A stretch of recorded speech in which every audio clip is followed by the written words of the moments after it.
Party విధి విధానాలు నచ్చితేనే కానీ సినీ నటులను చూసి ప్రజలు పట్టం కట్టరని తెలుగు మహిళా అధ్యక్షురాలు రోజా విమర్శించారు.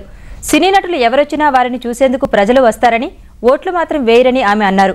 ఆ పార్టీ ఎమ్మెల్యే కొడాలి నాని కృష్ణా జిల్లా గుడ్లవల్లేరులో కాంగ్రెస్ అవినీతిపై చేపట్టిన పాదయాత్ర ముగింపు సభలో ఆమె పాల్గొన్నారు.